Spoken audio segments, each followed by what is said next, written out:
بسم اللہ الرحمن الرحیم، السلام علیکم۔ آج کا ہمارا موضوع ہے سورۃ روم پڑھنے کے فضائل و فوائد۔ دوستو، سورہ روم میں اس چیز کا ذکر ہوا ہے کہ ہمارا جو دین ہے یہ سب سے افضل، اعلیٰ اور عرفِ دین ہے۔ اس دور میں روم اور فارس دو عظیم سپر طاقتیں تھیں، ان کے پاس پاور تھی اور دونوں کے درمیان جنگیں ہوا کرتی تھیں۔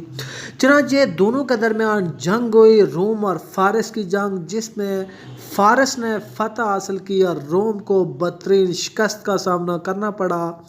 چونکہ فارس والے آگ پرست تھے اور مشرکین مکہ چونکہ بت پرست تھے، تو دونوں کو اس لحاظ سے ایک نسبت تھی کہ دونوں ہی مشرک تھے، دونوں ہی جو ہے ایک آگ کو پرستش کرنے والا تھے اور دوسرے بتوں کو۔ تو وہ بڑے خوش ہوئے اس بات سے کہ روم کو شکست ہوئی اور فارس جیت گیا۔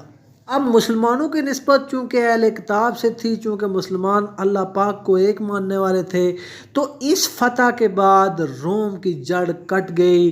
روم کے سارے علاقے جو ہے وہ فارس نے فتح کر لیے اور روم کو اس میں بہت ہی بری طرح سے ہزیمت اٹھانا پڑی۔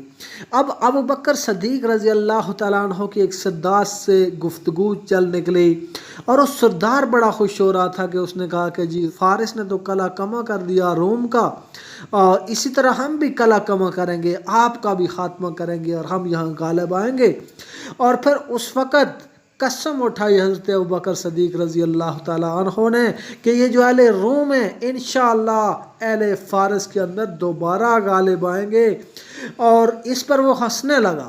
اور ابوبکر صدیق رضی اللہ تعالیٰ عنہ نے کہا کہ یہ 9 سال کے اندر انشاءاللہ روم دوبارہ فتح حاصل کرے گا، اور ایسا ہی ہوا۔ جس وقت بدر کے میدان میں مسلمانوں کو فتح حاصل ہوئی، اسی وقت روم نے فارس پر فتح حاصل کی، اور یوں حضرت ابوبکر صدیق رضی اللہ تعالیٰ عنہ کی یہ پیشن گوئی پوری ہوئی، سچ ثابت ہوئی۔ اللہ پاک نے قرآن پاک میں یہ پیشن گوئی فرمائی کہ یہ سچ اور حق کا دین ہے، اور اسی سچ اور حق کے دین کی فتح ہوگی۔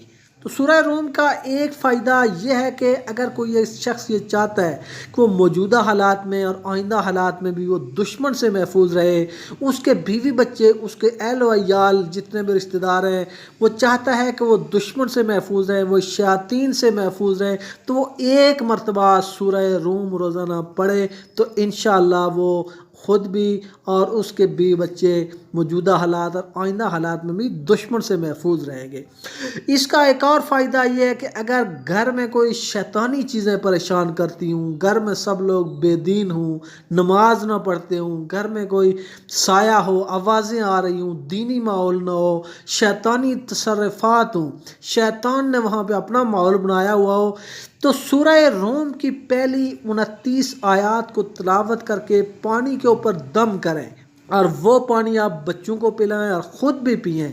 41 دن کی نیت سے آپ یہ عمل کریں تو انشاءاللہ گھر سے ساری پریشانیاں دور ہوں گی۔ تو دوستو، یہ تھے سورہ روم کے کچھ فضائل و فوائد۔ امید آپ کو ویڈیو پسند آئے ہوگی۔ ویڈیو پسند آئے تو لائک اور شیئر کریں۔ ہمارے چینل کو سبسکرائب کرنے کے ساتھ ساتھ بیل آئیکن کو ضرور پریس کر لیں تاکہ مزید آنے والی ویڈیوز کا نوٹیفیکیشن آپ کو موصول ہو سکے۔ ملتے ہیں ایک نئی ویڈیو میں نئے ٹاپک کے ساتھ، تب تک اللہ حافظ۔